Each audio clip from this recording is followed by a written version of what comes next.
The Innovators Network. Welcome to the Killer Innovation Show, the longest continuously produced podcast in history. Each week, Phil McKinney brings you the insights and strategies to amplify your creativity and innovation skills. Here's your host, Phil McKinney. Welcome to the show. How are you doing? We are in the bus. We are now in Ocala, Florida. I think this is week 3 of like 7 weeks on the road, 8 weeks on the road. So we still got a little ways to go on our trip, having a great time meeting with people, hearing other people's stories of invention and innovation. We had a really exciting visit a week ago up at the Mayo Clinic. I've done a bunch of co-innovation work with Mayo over the years, so I got to take a tour of the Mayo Clinic in Jacksonville, Florida, to see what they are doing around healthcare of the future, and we will be sharing some of those stories in the future.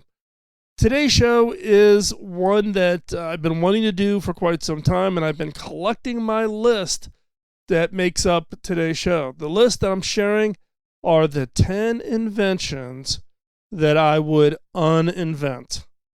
That's right. If I had the magic wand, what 10 inventions would I uninvent? Meaning I could go back in history, I had a time machine, I had some way to go back and prevent something from being invented. This is really taking a look at history to kind of see the history of an idea and where did it possibly go wrong? Where was its use resulted in something that was negative, that unintended consequence? So again, today's show is me sharing with you the 10 inventions that I would uninvent. Well, let's not delay any longer and let's jump into today's episode. This episode is sponsored by Zoom.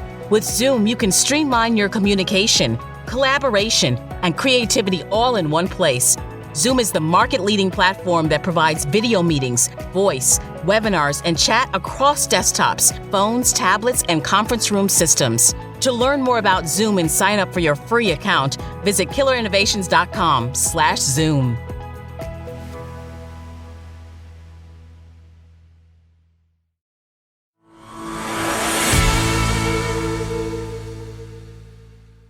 As innovators, we should always look past the excitement that we have for our idea. We have all this excitement coming up about how this idea, how this innovation is going to change the world, change people's lives, change our organization. But there's a question we should always ask ourselves, and that is, what would be the unintended consequences from this idea? What are the ways that this idea could be used in unintended ways? Now, some of those can be positive, but some of those can be negative. Now, I've talked about this in the past in the context of ethical innovation. And as innovators, we take the burden. When we invent something, we own the burden of thinking through how our idea could be misused. Now, rather than talking about the theoretical of what should you do in the future, or how could your idea be misused in the future, I want to take a look at the past. And I want to list inventions, innovations that I would uninvent if I could, and why I would do that. It's not as simple as saying that an idea is good or bad and you just put them on either side of a list. Because most, if not all, innovations can be both good and bad. And it's important as innovators that we go in with our eyes wide open.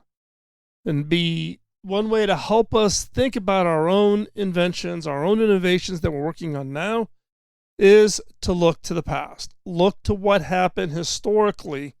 And if we could rewind the clock, what would we have done differently?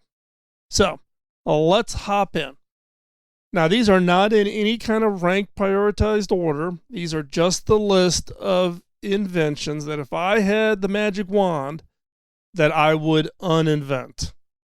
And one of those inventions that I would love to uninvent are robocallers.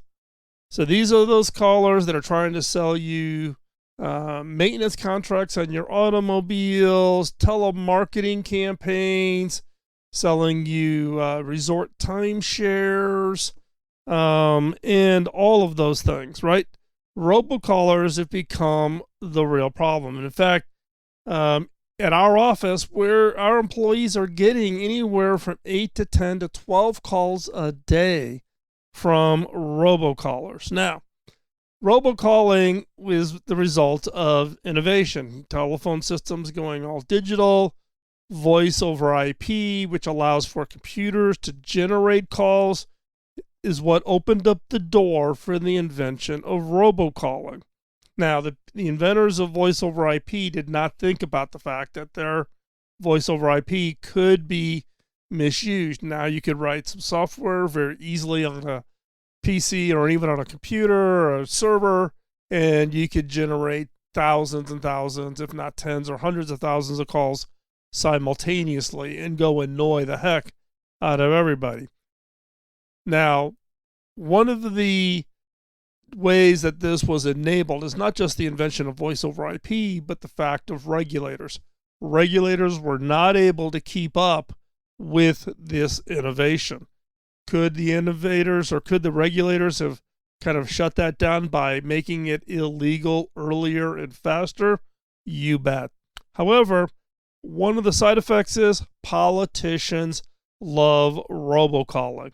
They love calling their constituencies leading up to elections to tell them their position on certain political activities or get them out to vote. So while the politicians love it, they also would want to regulate it, but they want it to be regulated so that they can still be the ones that are allowed to do robocalling. So if I could uninvent and have the magic wand, one of those inventions that I would uninvent would be robocalling. The next one is the atomic bomb. Now, atomic energy and the use of the atom for medicine, those have all been phenomenal inventions. This is a perfect example of where something is good and something is not so good. The atomic bomb, the use of those as weapons, now being used as deterrents.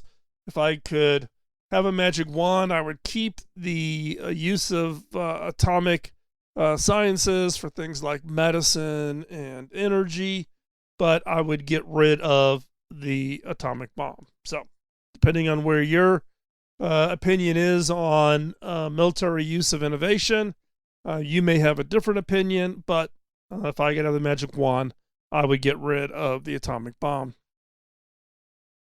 The next one is speed cameras or red light cameras. So these are the cameras that municipalities post up on traffic lights or down the middle of streets, and they clock you, they snap your picture, and they automatically send you the ticket. Now, there has been a good result of this. One is it has increased safety, right? So people slow down in those areas. But many of the GPS systems like Waze and those will tell you when you're coming up on a red light camera or a speed camera, and you adjust your speed accordingly. So does it really help? Who knows? But that same technology is used for things like license plate tolls. So when you're driving down highways, rather than needing to go through toll booths, it snaps the picture of your license plate and it automatically mails you your bill. I love that. I'm traveling. We are actually in the bus. We are in Florida, and the Florida Turnpike has pay by plate, which means I don't have to stop. I don't have to have exact change or dollars in the case of something as big as having 5 axles going down the highway and paying that toll. They can just mail me the bill. The flip side is these have been misused. Many companies have approached municipalities saying that we will install the cameras for free, we will install the red light cameras for free and the speed cameras, and we'll split the tolls that you get. So the municipalities don't have to pay for installing them or maintaining them, and businesses get to make money off of, you could argue, illegal activities. Some of these corporations have been caught maybe snapping the picture a little too soon. Maybe the light is still yellow, but it snaps the picture and gets you on running a red light, when in reality, the light was still yellow. And there's been a number of these. So there's also the role of, could an innovation be used unethically from the standpoint of creating conflict of interest? Could there be an incentive to do bad things with an innovation? The fourth one on my list is social media. Now, this one actually I came across on Reddit, and people have been commenting about social media and the negative effects of social media. I would argue that social media in many cases turns into an echo chamber. People hang out with, talk with people just like them, think like them, have the same beliefs like them, and it turns into an echo chamber. And in effect, amplifies based on some algorithm that says, oh, you like that, Joe likes that, we'll put you and Joe together and we'll let you share each other's post or whatever. And you get this kind of amplification effect of opinions, etc. And I think social media in that context, using algorithms to amplify those kinds of messages, it's just a bad thing. I think it's a misuse of communities. It's a misuse of friendships. It's a misuse of having insight into people that nobody in previous generations has ever had access to. So I think it's a misuse of data, and it's a misuse of information. And I think social media as a means of just sharing family photographs, etc. Thus, why I spending more and more of my time on Instagram and less of my time on things like Facebook. So I primarily think about, when I think about social media and places where I spend most of my time, that is on LinkedIn, it's on Instagram, and it's over at the Innovators community. Because those are sites where you don't get that manipulation of, I'm going to try to artificially put things in your feed. And LinkedIn is much more professional. It's less political, etc. Instagram, it's more about the imagery, photographs, sharing, those types of things. And the Innovators community, that's where I hang out. And it's basically other innovators. And it's about ideas and how do we help each other's ideas, become better. And so that's where I tend to spend. I am pulling away from social media that I think can have a negative effect. Number 5 on my list is cigarettes or tobacco. Now, this one's a hard one for me. My family is from Kentucky. On my grandmother's side of the family, they were tobacco farmers. And I remember a couple of summers as a kid going down there with my grandparents and then actually helping do the tobacco harvest and hanging tobacco in the tobacco barn, etc. So it was a livelihood. But you can't deny, though, that the real role of of tobacco is negative. It's addictive. It's bad for your health. It's bad for the health of people around smokers. My mom was a heavy smoker until late in life. And so I think if I could, wave the magic wand, I would have gotten rid of tobacco. Now, tobacco's been around long before, even the arrival of the Europeans to the United States. Tobacco was actually a crop of the Indians here, and we exported it to Europe and etc. and helped spread that around the world.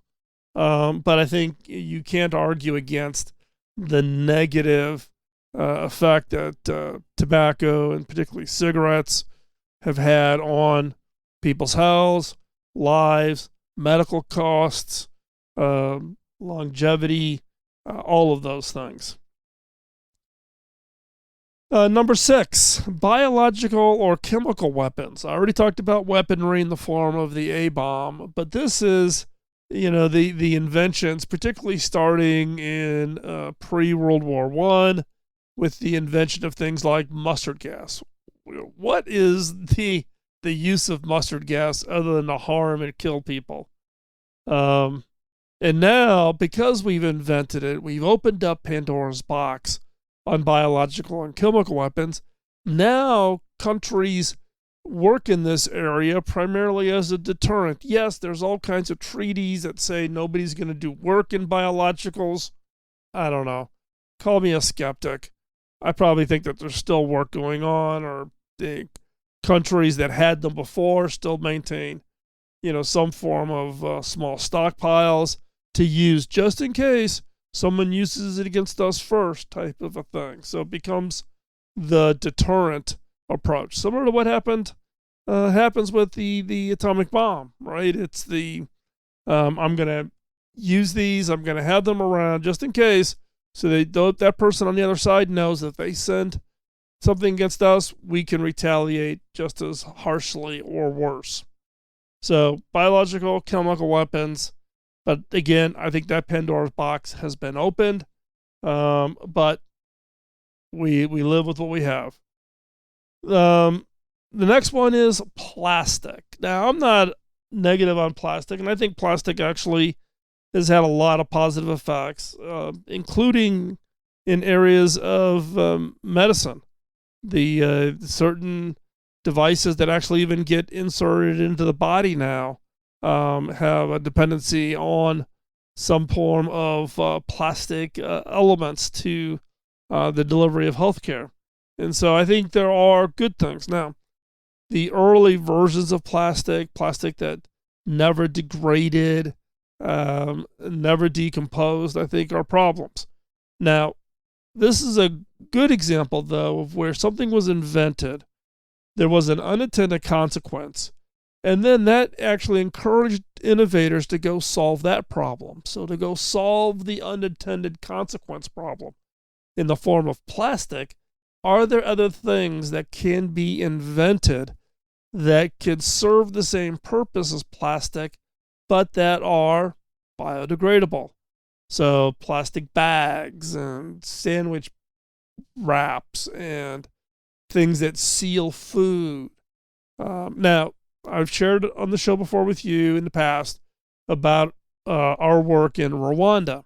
We are investors in Lakeside Fish Farm in Rwanda. It's the largest fish farm in Rwanda. And Rwanda, though, has very strict rules about no plastic. You can't bring plastic in. They search your luggage at the Kigali airport to make sure that you're not smuggling in plastic bags. Now, think about it, though. If you're running a fish farm and you're processing fish as a food product for locals to buy, how do you package up fish? How do you give fish to somebody to carry home to cook for a meal that evening? Think about doing that with no plastic. Paper, fish, not a good combination. But there's been a bunch of work done all over the world at trying to create alternative packaging that reduces the need or requirement for plastic. And so I'm all for that. I think that actually is encouraged some interesting innovations. So again, this is innovations that have been done as a result of the unintended consequence, which is all this plastic in the ocean, all this plastic in landfills, plastic that never biodegrades, that has encouraged the innovation of the unintended consequence. Another one that I've had involvement in early on, so I guess I could take part of the heat for this one, and that is computer viruses and malware. Many of you may not know, unless you knew me way back in the early 80s, but I was doing some work around computer viruses, and actually ended up having some engagement with Dr. Fred Cohen, who at that time was at the University of Cincinnati. Fred wrote his PhD thesis on computer viruses. It was one of the early research studies on computer viruses. And And Fred called me out for my work and some of the work that I had been doing, and I had shared my own work in computer viruses. It stretched back into even when I was in college in the 70s. And in fact, if you're interested in reading about some of that, I'll find some articles and I'll put the links into the show notes. Now, in the early days of computer viruses, it wasn't done as a negative. Early computer viruses, or variations of computer viruses, was basically used to keep track of illegal copying of software. So in the early days of software, people would make illegal copies and everybody would just distribute duplicate sets of disks. Publishers were trying to shut down this, so there was some work that was done in the early days of creating little bits of code that would keep track of who was the original licensee of this, and you could keep track of each subsequent copy, each generation of copies that were created of a particular program, and ultimately try to trace it back to the original duplicator. So there was a lot of energy and time spent on this in the early days, like I said, into the late 70s, early 80s, etc. And so I was doing a bunch of work in security and computer security, cybersecurity before it was called cybersecurity, and that included doing some work for certain three-letter agencies here in the U.S. government. And so, but in another case, it was intended for good that got twisted and intended for bad. And now that's turned into malware, and that's turned into all kinds of nastiness on the web. So again, it was intended for good. Nobody thought about the unintended consequence. Fred wrote his research study, which actually taught people how to do viruses. My own work, my own public statements, interviews of me with publications such as the New York Times and the Chicago Tribune, where I talked about the role and benefits and uses of viruses, kind of fed into that excitement. And lo and behold, we kind of gave birth to what I viewed as kind of the nightmare that we are all living through today. The next on my list is the overuse of chemicals in food. I don't know about you, but I've kind of gotten in the habit now of reading the ingredients list in all the foods and that I eat or drink. I guess maybe it comes, with age. We're all trying to find a way to, squeeze out a few more years of life. But when you look at the ingredient list in foods and you look at the number of chemicals that are there, a number of those chemicals are there just for the benefit of the producer. Make the food last a little longer, be more stable during shipment, lower cost to produce the food that tastes the same, but has maybe some unintended health consequence. One example is high fructose corn syrup. In the United States, high fructose corn syrup is a common replacement for sugar. However, in Europe, try to read a bottle of ingredients, whether that's a can of Coke or Pepsi or whatever, where it is illegal to use high fructose corn syrup. They have to use sugar. We've seen a resurgence here in the U.S., for instance, of Coke that is manufactured in Mexico. Mexico does not allow high fructose corn syrup.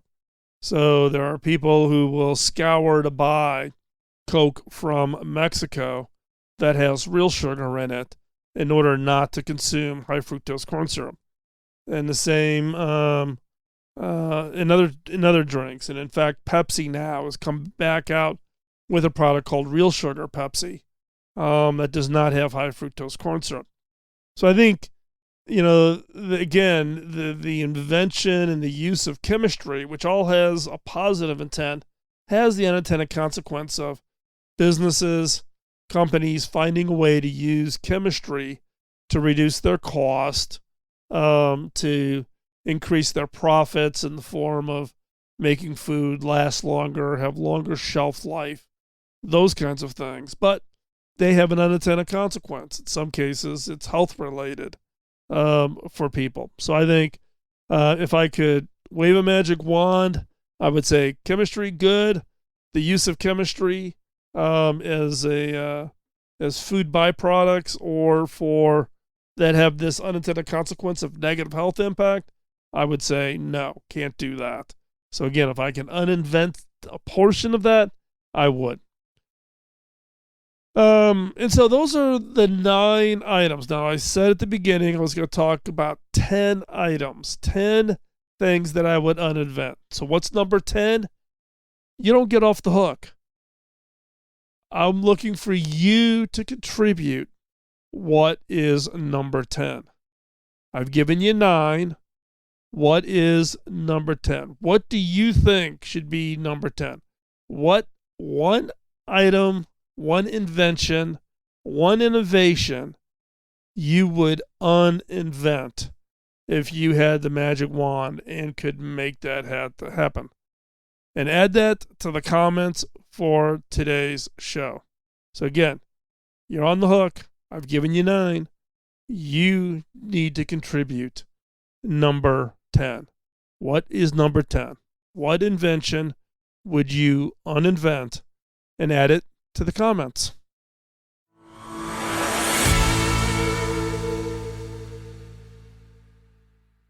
Thanks for the time out of your busy schedule today to join us here on the show. Hope you found today's episode helpful. Remember, I'm asking for you to submit what you think number 10 should be. What invention did I not mention in my list that you would uninvent, and why? Share why would you uninvent that. You can share that in the show notes over at killerinnovations.com. You can post it in the comments wherever you get your podcast. Or if you want, you can hop on over to the Innovators community. That is theinnovators.community. You can hop on over there and post it over there. We have shows. Each show we also post over there. The community, it's free of charge. No charge to become a member of it. And that's where innovators hang out. That's where innovators hang out and talk about their ideas, their stories, get feedback, ask for help, help others. So go over, check that out, and add what you think number 10 should be in today's list. Also, I would ask a favor. The role or the purpose for doing the show, we started the show back in 2005. Yes, we started podcasting before iTunes was around to even support podcasting. So the reason we started this was to pay it forward, and I need your help to pay it forward. And what I need is for you to tell others, for you to pay it forward, the benefit, the information, hopefully the encouragement in your own areas of innovation from the show, for you to share that, pay it forward by sharing information about the show, encouraging others to listen to the show. That is how you help me pay it forward. So please tell others. Also, we're looking for topics for upcoming shows. We're always looking for topics, interesting guests, etc. You can drop me an email over at phil@killerinnovations.com. And I get that email, comes directly to me, bypasses anybody in the middle, filtering it all out. So you can just drop me an email if there's a topic, a question, or a guest who you think you would like to have on the show. And so with that, hopefully, again, you found today's shows helpful. We've got a number of great shows coming up, so subscribe, like, and follow. Follow over also on social media if you want to keep up with where we are traveling. We are on the bus with the mobile studio, so we are out visiting, traveling, meeting up with other innovators. So love to meet up with you if you happen to be, if you see us on the road. But if you want to follow where we're at, where we're heading, you want to hop on over to Instagram. For that, you can actually see pictures of the bus and therefore be able to recognize if you happen to see us on the road. But also, if you know people, we're in the Southeast right now. So if you know of innovators, people that have got interesting stories, would love to hear about that. So follow us on social media. Again, LinkedIn, Instagram, and the innovators community being the three that I am most active on. So with that, thanks for listening. We'll be back next week with another episode, and we'll talk to you then. Bye-bye. Podcasting nonstop since 2005, this has been the Killer Innovation Show on the Innovators Network. This show is distributed by the Innovators Network. For more information and other great shows and content, visit theinnovators.network.